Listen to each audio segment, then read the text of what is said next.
আর্জেন্টিনার সবচেয়ে বড় ভক্ত বলে যিনি নিজেকে দাবি করেন, তিনিও হয়তো বলতে বাধ্য হবেন, বিশ্বকাপের ফাইনালে আর্জেন্টিনা যে ধরনের ফুটবল খেলেছে, এই ধরনের ফুটবল খেলে চ্যাম্পিয়ন হওয়া যায় না। যিনি আর্জেন্টিনার অন্ধভক্ত কট্টর সমর্থক, তিনিও হয়তো তর্ক না করে মানতে বাধ্য হবেন, এরকম ফুটবল খেলে চ্যাম্পিয়ন হওয়া সম্ভব না। যিনি আর্জেন্টিনার সবচেয়ে বুদ্ধিমান সমর্থক, যিনি যুক্তি, বুদ্ধি, সংখ্যা, তত্ত্ব, পরিসংখ্যান এবং অ্যানালাইসিসে বিশ্বাস করেন, তিনিও বলবেন না, আর্জেন্টিনা জেতাটা ডিজার্ভ করে না। কংগ্রেচুলেশনস স্পেন, জাস্ট আর্জেন্টিনাকে সেমিফাইনালে ফ্রান্সকে যেভাবে আউটপ্লেড করে দিয়েছিল, একইভাবে আর্জেন্টিনাকে আউটপ্লেড করে দ্বিতীয় বিশ্বকাপ শিরোপা জেতার জন্য ইউরোর পর আবার একটা বিশ্বকাপ, এর আগেও তারা ঠিক এরকমই করেছিল। আর্জেন্টিনার কপাল ভালো, তারা 3-4টা বা আরও বেশি গোল খায়নি। ইতিহাসে লেখা থাকবে আর্জেন্টিনা 1 গোলে হেরেছে, স্পেন 1 গোলে জিতে বিশ্বকাপ নিশ্চিত করেছে। আগের বিশ্বকাপটাও তারা 1 গোলে জিতেছিল। কিন্তু আর্জেন্টিনার যে ফুটবলটা খেলেছে, স্পেন যে সুযোগগুলো পেয়েছে, যে সুযোগগুলো মিস করেছে, তাতে গোলের সংখ্যা 3-4 বা ততোধিক হলে অবাক হওয়ার কিছুই থাকতো না, বরং সেটাই হতো খুব স্বাভাবিক বিষয়।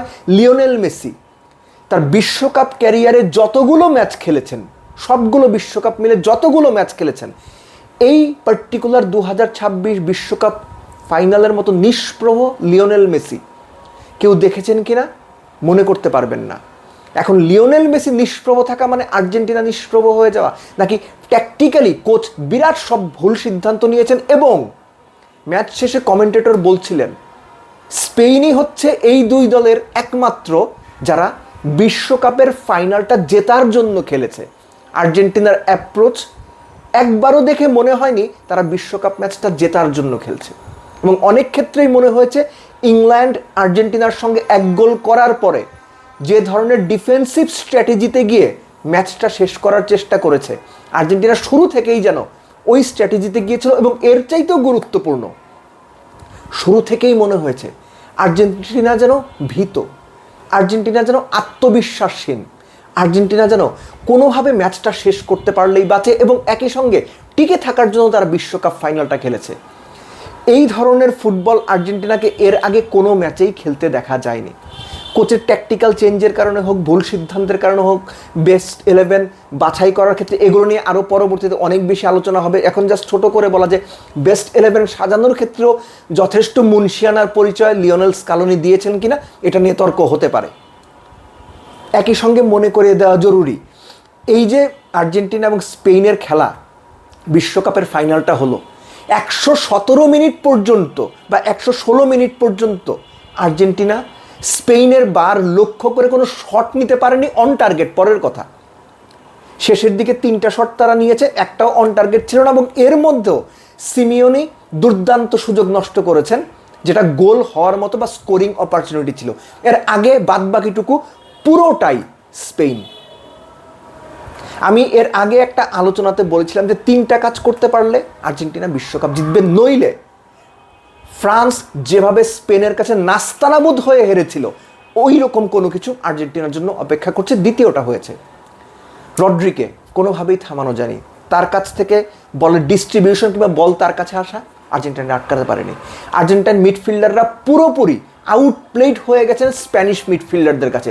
এটা স্পিডের কারণে হোক, কিংবা স্ট্র্যাটেজির কারণে হোক, কিংবা স্প্যানিশ প্লেয়ারদের বলের ওপরে অনেক বেশি দক্ষতা কিংবা বলের ওপর কন্ট্রোলের কারণে হোক, অনেক কিছু কারণ হতে পারে।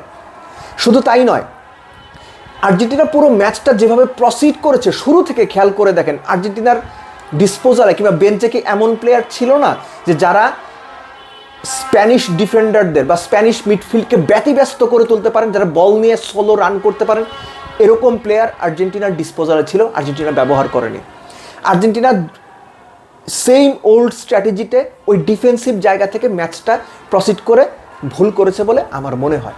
এবং একটা জিনিস মেনে নেওয়া খুব জরুরি, যে একটা দল যখন 90 মিনিটে গোলবারে শট নিতে পারে না, 90 মিনিট তো ভালো, 116 মিনিটে গোলবারে একটা শট নিতে পারে না, তারা বিশ্বকাপ ফাইনালে জেতাটা অ্যাকচুয়ালি ডিজার্ভ করে না। স্পেন যোগ্য দল হিসেবেই বিশ্বকাপের ফাইনালটা জিতেছে এবং স্পেন যে ফুটবলটা খেলেছে এই ফুটবলের জবাব অ্যাকচুয়ালি আর্জেন্টিনার কাছে ছিল না। এবং আবারও বলছি, আর্জেন্টাইন মিডফিল্ডাররা স্প্যানিশদেরকে হোল্ড করতে কিংবা স্প্যানিশ উইঙ্গারদের থামাতে, স্প্যানিশদের ট্রানজিশন কিংবা থ্রু পাস এগুলো আটকাতে পুরোপুরি ব্যর্থ হয়েছেন। আলোচনা করলে আলোচনা শুধুমাত্র বড়ই হবে। ছোট করে জাস্ট দুটো জিনিস বলি যে লিওনেল মেসি এই পার্টিকুলার ম্যাচটাতে আমি আগেও বললাম যে যতগুলো বিশ্বকাপ ম্যাচ তিনি খেলেছেন এর চাইতে নিষ্প্রভ লিওনেল মেসিকে হয়তো আপনি দেখেননি। কিন্তু লিওনেল মেসিকে যেভাবে গার্ড করা হয়েছে, লিওনেল মেসির কাছে বলের সাপ্লাই যেন না যায়, সেটা যেভাবে স্প্যানিশরা এনশিওর করেছে, এটা অ্যাকচুয়ালি ট্যাকটিক্যাল মাস্টার ক্লাস। এবং একই সঙ্গে এনজো ফার্নান্দেজ যে রেড কার্ডটা খেলেন, অপ্রয়োজনীয় রেড কার্ড।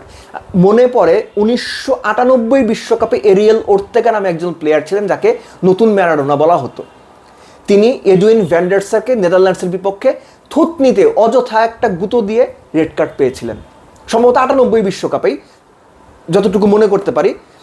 সো এই যে আননেসেসারি ফাউল, আপনি যখন 10 জনের দল হয়ে যাবেন তখন আপনার জন্য এমনিতেই টাফ, আপনি এমনিতেই ডিফেন্সিভ খেলছেন, অপোনেন্টের সঙ্গে পাসিং ফুটবলে পেরে উঠছেন না। যারা 800 পাস দিয়েছে আপনারা তার অর্ধেক পাস দিয়েছেন এবং কোনোভাবেই ম্যাচের নিয়ন্ত্রণ করতে পারেননি। যখন বল লুজ করেছে অপোনেন্ট 4 থেকে 5 সেকেন্ডের মধ্যে প্রেস করে আপনাদের কাছ থেকে বল নিয়ে গিয়েছে, এই ধরনের সিচুয়েশনে এত ক্রাঞ্চ ম্যাচে এই ধরনের গোয়ার তুমি যেটা এনজো ফার্নান্দেজ করলেন, এটা আসলে কোনো ব্যাখ্যা নেই, এগুলো আসলে করা যায় না। এবং ম্যাচ শেষে লিয়ান্দ্রো পারেদেসকে যদি আপনি দেখেন, তিনি স্প্যানিশ কোনো একজন প্লেয়ারদের উপর যেভাবে হামলে পড়েছেন, যেভাবে তিনি মানে ওই প্লেয়ারের রিপ ধরে টানাটানি করলেন, এটা দেখতেও ভালো লাগেনি। আর্জেন্টিনার মতো দলের কাছ থেকে, বিশ্বকাপের ডিফেন্ডিং চ্যাম্পিয়ন দলের কাছ থেকে, তাদের কোনো প্লেয়ারের কাছ থেকে এটা আসলে কোনোভাবেই কাম্য না। এনিওয়েজ, আর্জেন্টিনা এই হারটা ডিজার্ভ করে। আবারও বলছি, 1 গোলে আর্জেন্টিনা বিশ্বকাপ ম্যাচ হেরেছে, স্পেন 1 গোলে হেরেছে। অনেক বছর পরে ইতিহাসে এটাই লেখা থাকবে। কিন্তু যিনি পুরো ম্যাচটা দেখেছেন তিনি মানতে বাধ্য হবেন আর্জেন্টিনা 3-4 বা তারও বেশি গোলে যে ম্যাচ হারেনি, এটাই আর্জেন্টিনার ভাগ্য। Congratulation Spain. আবারও বলছি, এই জয় এই স্প্যানিশ দল ডিজার্ভ করে, তারাই অ্যাকচুয়ালি এই বিশ্বকাপের ডিজার্ভিং উইনার।